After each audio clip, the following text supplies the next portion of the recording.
Clownado is really difficult to talk about. I don't mean that it's hard to describe in terms of what happens in it or anything. It's not that straightforward in terms of plot, but it's not too convoluted or complicated either. I mean, it's a movie about clowns flying around in a tornado. How complicated could it be? It's just that it's really difficult to review in terms of it being a bad movie because it's so chaotic, but I'm gonna try. As you can probably guess, this is a movie that doesn't really take itself too seriously. And honestly, I think it was just made as a tax write-off because of how badly it was made. It's just so... I mean, it's Clownado. It seems like ever since Sharknado came out, there's been this weird surge of movies about things in tornadoes attacking cities or small towns. There's Monsternado, Catnado. I might have to actually review that one. And today's topic, Clownado. Now, when Sharknado came out, it was a success because it was such an absurd idea. There had already been a plethora of bad shark movies capitalizing off the success of movies like Jaws or Deep Blue Sea, but mixing that in with a premise so absurd as sharks being sucked into a tornado was so funny that people ended up checking it out. And as you would expect from a film by Sci-Fi, it was terrible, but in a funny way, so it went kind of viral. And now there are somehow 6 of them. I have no idea how 6 of these things were funded, but this is the world we live in. But the problem with this is that if another movie was going to do a similar premise of thing plus tornado, they would just be seen as a Sharknado clone. And rightfully so. Sharknado was a funny, original idea, and someone copying it just to make a quick buck is... honestly, very on brand for a lot of the directors and writers of these kinds of movies. But it's still scummy. In my opinion, if you're going to make a movie like this, riding off the coattails of another successful movie, then you need to at least make it entertaining and worth watching. So, is Clownado entertaining and worth watching? Well, it can be in some circumstances, I guess. And by that I mean if you're drunk. Right, so, hi, I'm Misa, and I like bad movies. Not only do I like watching bad movies, but I like talking about them and getting other people to watch them because I like making people watch the stupid shit that I like. Hence why I'm making this video. And today I'm going to be talking about Clownado. I'm not sure what you guys are expecting of this film, but I can assure you, you are probably wrong. So, spoiler warning for the whole movie, and I wouldn't normally do this, but the movie is actually very gory and it has a shit ton of nudity in it. Both of which I won't be showing in this video for obvious reasons, unless the gore is stupidly fake, which, to be fair, most of it is. But just in case you're sensitive to violence in movies or titties, because there are a lot of titties in this movie, maybe just don't watch this one. I mean, luckily for all of us, there's no SA in this movie, which honestly I'm really surprised by considering the type of film that it is. And trust me, you'll see what I mean when we get into it. For the rest of you who are still here, good luck getting through this one because it is a ride, I am telling you. Okay, so the one compliment I can give this movie right off the bat is that this title screen is pretty cool and creative. Having the movie title alongside a production company title sequence like this is actually a really interesting visual, but then it immediately disappoints me by having an opening credit sequence with stock footage of clowns and various circuses. There are a couple of scenes of the film hidden in here, but most of this is just stock footage. This is a little bit of a pet peeve of mine with these types of films. It's not really a big deal breaker for me to have a movie with stock footage in the opening credits, but I just find it kinda lazy. Oh no, we're about to have another case of weird audio mixing and sound effects. I can't escape it. Why do these bad movies never have an editor that cares about audio mixing? Like I've said before, my audio isn't great, but I'm not making a movie. I'm making shitty YouTube videos with a Blue Yeti. I don't hate Big Ronnie because he's an asshole. Hell, it's probably the one thing I respect about the man. Most of my best friends are assholes. I think they ought to give out an award for the biggest asshole. As you can tell, the acting in this movie is 10 out of 10. Okay, so basically, these two characters are having an affair, and the woman, Savannah, is married to a crime lord or something. Honestly, I have no idea what he actually does. He runs a circus, but he has goons that murder people and dismember bodies for him, and later in the movie, Savannah says that he knows people all over America that would kill for him. Big Ronnie has people all over the country. Criminal types. The scumbags that would slit your throat just for fun. So he'd have everybody hunting for me. but it's never actually explained what he does. Does he deal drugs? Is he a hitman? Is he a shady businessman? No clue. All we know is that he's supposed to be scary and powerful, even though all we really see him do is run a circus and kill a couple of people. I mean, yeah, killing people is scary, but he doesn't really do anything too mobstery other than that.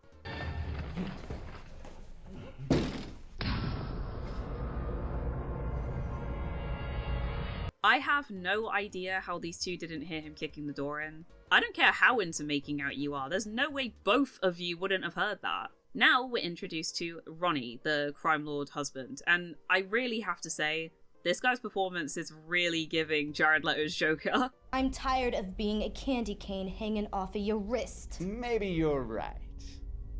Maybe it is my fault.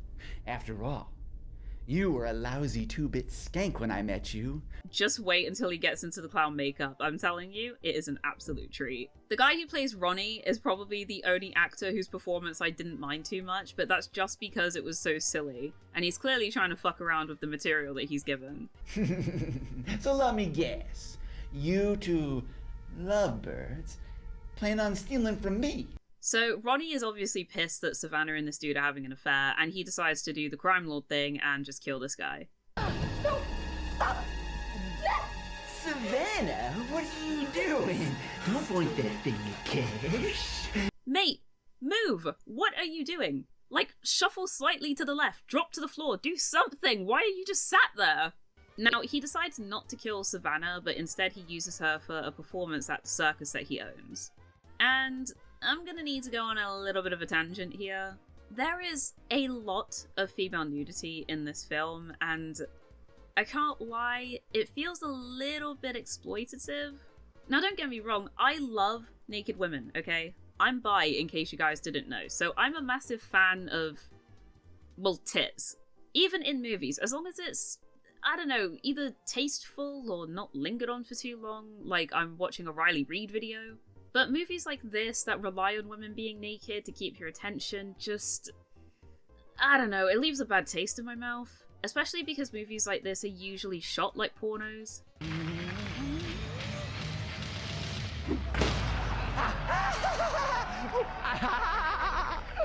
I'm gonna poke a lot of holes in you until it all runs out.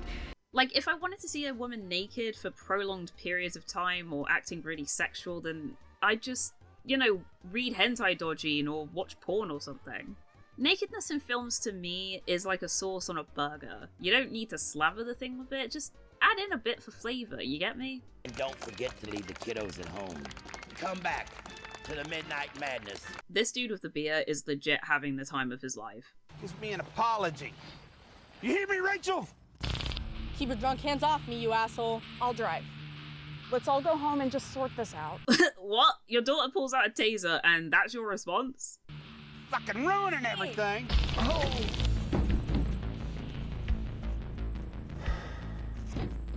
Shit. Steve! Dad? Steve! Dad! Steve! Rachel, what did you do? Fuck this. This whole scene is so stupid, holy shit. It is kind of important to the plot because of the teenage girl's character, but we'll come back to that. So, the clowns go to an abandoned location to dismember the body of the guy Savannah was sleeping with. And honestly, I kind of love the clowns before any Clownado shenanigans happens. They're just so silly, I kind of wish we got more of them interacting before the main point of the story happens. For a skinny fucker, he sure is heavy. Dead weight, boss. You got that right, Chuckles. Boss? I'm Chuckles. It was a figure of speech. Never mind. They're fun to watch when they're just doing crimes and being clowns. Well, until they actually start dismembering the body.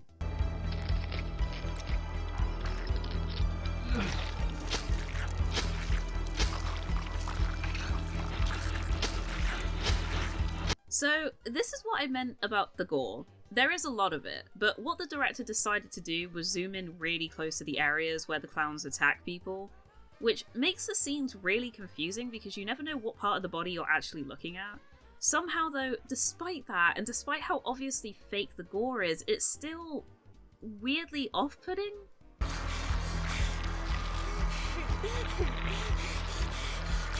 So I guess the movie gets points for being intentionally gross? Like, I don't know, there's just something about this that's just so icky to me. Also, I thought that they were supposed to be chopping up the guy's body. What the hell are they doing? They're kind of just playing around with his innards. I guess this is supposed to show that they're already kind of homicidal, but it's just very odd. So Savannah happens to have a friend at the circus who's a witch. Yep. I'm not going to explain how she's a witch or why she's at the circus because the movie doesn't bother to, so why should I even try? Honestly, I'd rather this just be a TV show about the events before the Clownadoing occurs. A famous crime lord running a circus full of murderous goons that happens to have a witch while his wife has an affair. Does that not sound like something you would watch on Netflix? So, TLDR, the witch friend casts some kind of demonic spell on Ronnie and his goons, and they get sucked up into a tornado. I bet you can see where this is going. Meanwhile, we meet up with some of the movie's actual protagonists. Generic Southern dude and Black Elvis. Yep. They go to a bar where, oh come on, more tits! Editing this is gonna be such a pain in the arse. So the Southern dude takes Black Elvis to a bar/diner place to get some food when a fight breaks out because of this creepo touching the lovely naked lady on the table. Hey, come on. Hey, motherfucker, you piece of shit. You can't be treating the girls like that. I don't know who the fuck you think you are, but... Circling back to the witch lady, unfortunately for her, the clowns come back, and are now not just bloodthirsty and out for revenge, but super strong, and travel with tornadoes.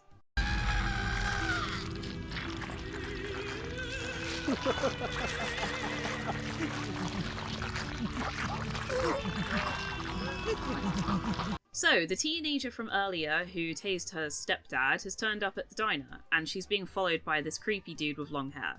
And I'm just gonna spoil this, but the reason he's following her around is because he's her estranged dad, and he is the worst communicator on the planet. He doesn't even try and have an actual conversation with her or try to admit who he is. All he does is follow her around in a car and ask if she needs a ride. Like, dude, she's a teenage girl, and she seems to understand when men are being abusive or weirdos. She is not going to get in a car with a creepy-looking stranger. And because the Southern main protagonist man is such a main protagonist, he tells this guy essentially to fuck off because he's being a creep.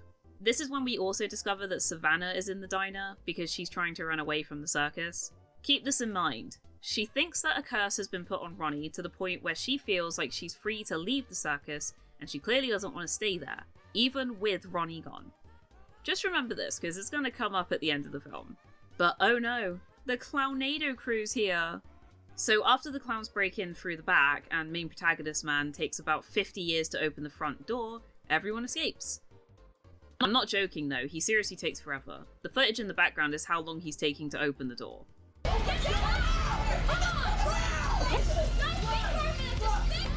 got it.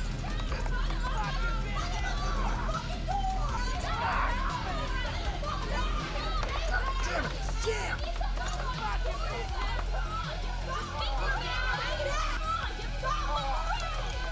I got it! Seriously. Is this not the slowest door opening on the fucking planet? So as everyone's running away, a massacre occurs and we get more zoomed in gore.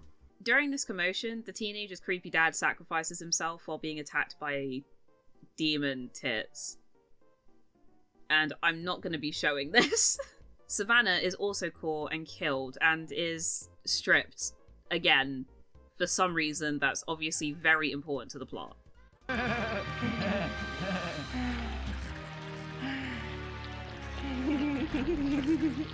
Was this actually directed by a porn director? What the actual fuck, mate? Don't worry though, Savannah's Frankensteined back to life, and she replaces her chopped off hand with some kitchen appliances. I think she thinks that this looks cool, but it really doesn't. It looks impractical, if anything.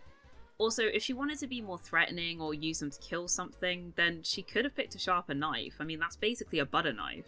Now, this movie kind of just becomes a series of the main gang going somewhere, the clowns appearing, chasing them, someone dies, or they get away just in time.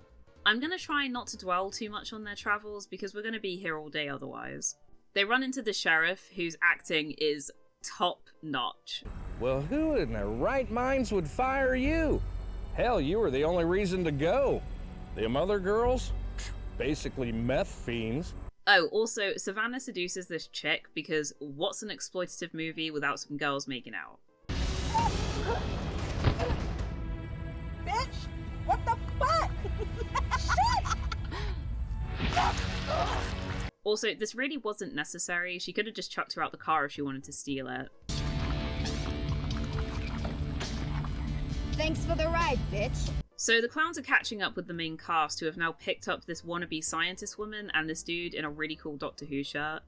Seriously, I need that shirt. And the woman has a plan. There's no way to stop a tornado, Einstein. Actually, there's a theory, and it's been proven by some scientists. No. No, they haven't.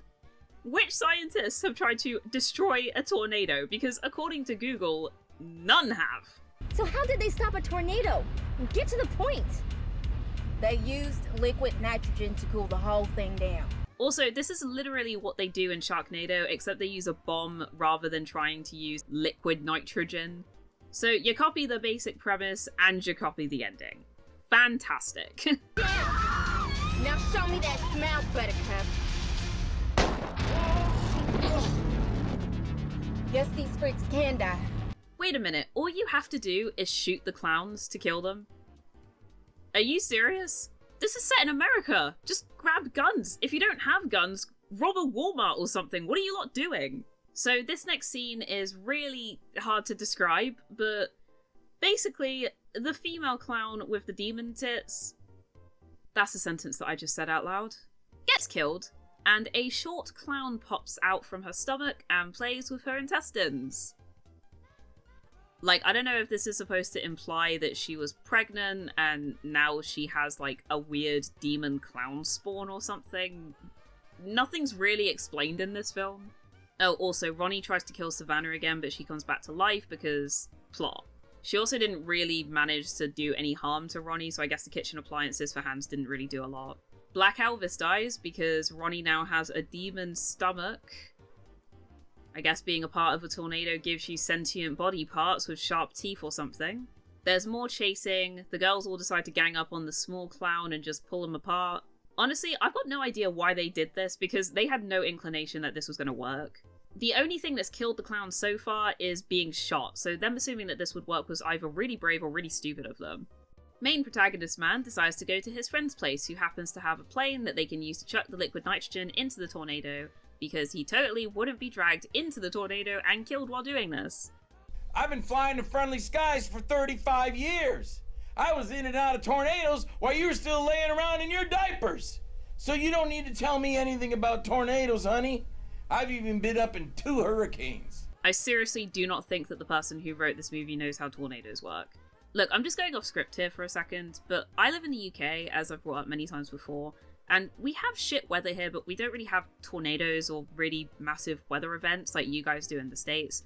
But even I know that in a tornado, you're really not likely to survive if you get pulled in. Even if you're in, like, a plane or a car, like, you're not likely to get out, right? So I would assume that the person who wrote this, assuming they're in the US, because I think that's where this movie is supposed to be set, would know that you can't survive a tornado in a plane like that. Like, you can't just drive right into the middle of a tornado and chuck a bomb in there. Like, surely they know that. Like, I know that it happened in Sharknado, but that was unrealistic and stupid, and everyone knows that. And I just don't know why they're trying to push this as something that could potentially work. Like, it's the fact that they've said that scientists agree that this is something that could happen. That's just not true. Like, I don't know if this is supposed to be some kind of weird satire or something. I can't really tell. Anyway, fast forwarding to the end, they chuck the liquid nitrogen into the tornado, and it does blow it up. But all that really does is scatter the remaining clowns to different parts of the area. I mean, they could probably just conjure up a new tornado to roam around in, but whatever, they choose not to do that for some reason. After some confusing establishing shots that don't really correlate to each other, the crew bump into the clowns again when Savannah comes by, kills them both, including Ronnie, and leaves. Relax. What would I do with you chumps anyway? I got bigger fish to fry and a circus to run. Yeah, so Savannah's character arc of escaping the place that Ronnie kept her and controlled her in kind of just resulted in her killing him to go back to the place that he kept her. With no staff, mind you, because all the clowns are dead. This is a real girl boss moment. Wait, who the fuck are those people in the background? They're not characters that we've seen before, are they just part of the crew?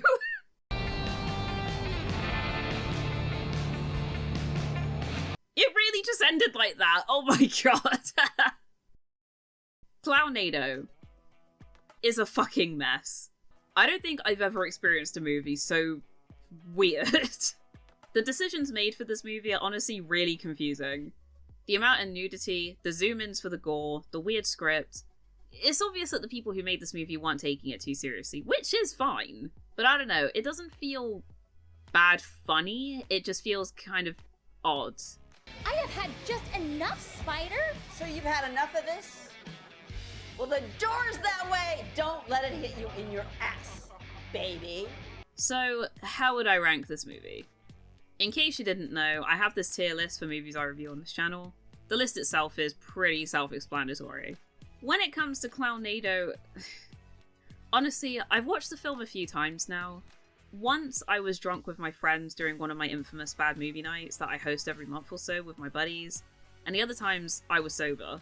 One of those times I actually watched it for this review, and honestly, I remember enjoying Clownado when I was drunk with my friends, but sober, I don't know. The amount of exploitative nudity really put me off, and that's kind of annoying to me because I'm not a prude or anything.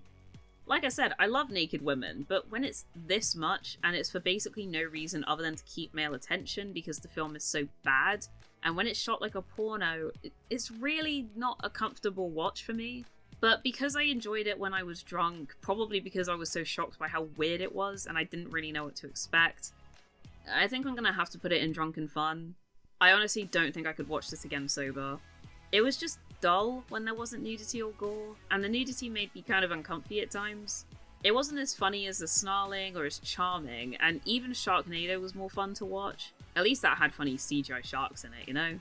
If you disagree with me or think I'm being unfair for whatever reason, then let me know in the comments. I do actually really like discussing movies like this, even if people disagree with me, so have at it, let me know what you think. Also, if you have any other bad movies in mind that you'd like for me to review, then also let me know down below or tweet at me. The links to my Twitter/X and Blue Sky accounts as well as my Patreon are going to be in the description below.